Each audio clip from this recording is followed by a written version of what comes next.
तो स्वागत करते हैं आपका हमारे चैनल पे, इसका नाम है मिश्रा सर क्लासेस, जहां हम करने वाले हैं आज रूट्स और ये जितने भी जीरोस होते हैं इनकी वैल्यूज होती क्या है। और आपको अगर इस तरह से क्वेश्चन अगर दिया जाए फैक्टराइज करने के लिए, तो फैक्टराइज करने के बाद पहली बात तो फैक्टराइज करते कैसे हैं और जो फैक्टराइजेशन करके जो आंसर आया वो होता कैसे है।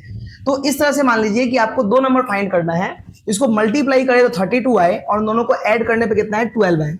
तो ऐसा नंबर होता है 8 into 4, क्योंकि 8 4 जा 34 हो जाएगा और 8 और 4 आपका 12 हो जाएगा।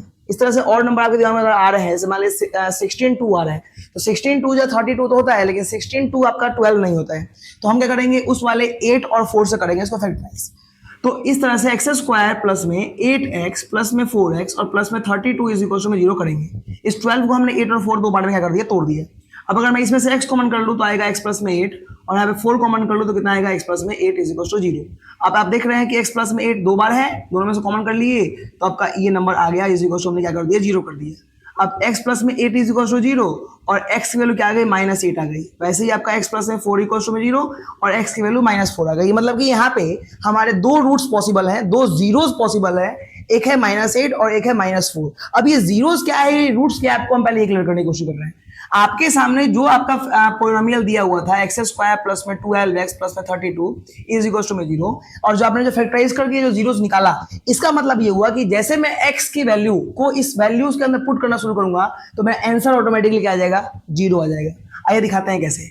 जैसे -8 है तो यहाँ पे -8 का जब स्क्वायर करेंगे और यहाँ पे 12 इंटू -8 करेंगे एंड 32 करके देखते हैं 0 आता है कि नहीं। फाइनली हम क्या कर रहे हैं कि जहां जहां x था वहां पे हमने ये वाली वैल्यूज को पुट कर दिए। तो आप देख रहे हैं कि 8 का स्क्वायर 64 और आपका जब मल्टीप्लाई करेंगे तो आपको हो जाएगा माइनस का 96 और जैसे इसके आगे चलेंगे एक स्टेप और आगे तो प्लस में 32 इज इक्वल टू आपका हो जाएगा 0।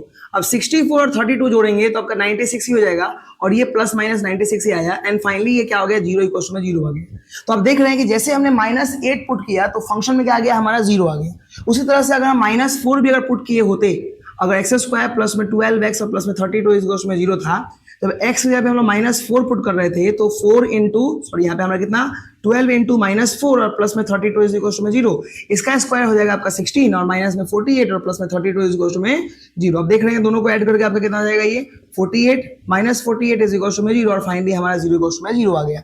मतलब कि हमारे पास जो पोलिनोमियल दिया हुआ था इसको फैक्टराइज करके जो हमने दो रूट्स या फिर जीरोस निकाला -8 और -4, ये ऐसी दो वैल्यूज आ गई जिसको जब मैं उस फंक्शन में पुट कर रहा हूं तो मेरा आ रहा है आंसर क्या चीज, 0। इसके अलावा आप अगर इस फंक्शन में कोई भी वैल्यू पुट करते हैं, आप वो 4 पुट करते हैं, 8 पुट करते हैं, 1 2 3 4 5 कोई भी नंबर, वो फ्रैक्शन हो सकता है, वो रूट हो सकता है, तो आपका आंसर 0 नहीं आएगा। तो आपको अगर बोला है इसका फैक्टराइज करने के लिए, यानी कि बोलने की कोशिश कर रहा है कि ऐसी नंबर की वैल्यू बताओ जिसको जब मैं इसमें पुट करूं तो मेरा आंसर ये वाला क्या हो जाए, 0 हो जाए। इसी को बोलते हैं रूट्स या फिर जीरोस ऑफ द पॉलिनोमियल।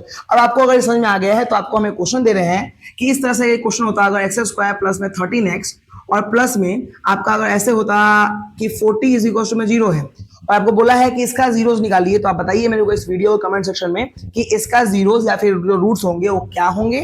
और आपको अगर वीडियो में कुछ समझ में अगर आया हो कि ये रूट्स क्या होते हैं, जीरोस क्या होते हैं, तो इस वीडियो को लाइक कर दीजिए, इस चैनल को सब्सक्राइब कर लीजिए और इस वीडियो को अपने दोस्तों के पास शेयर करना ना भूलें। Thanks for watching.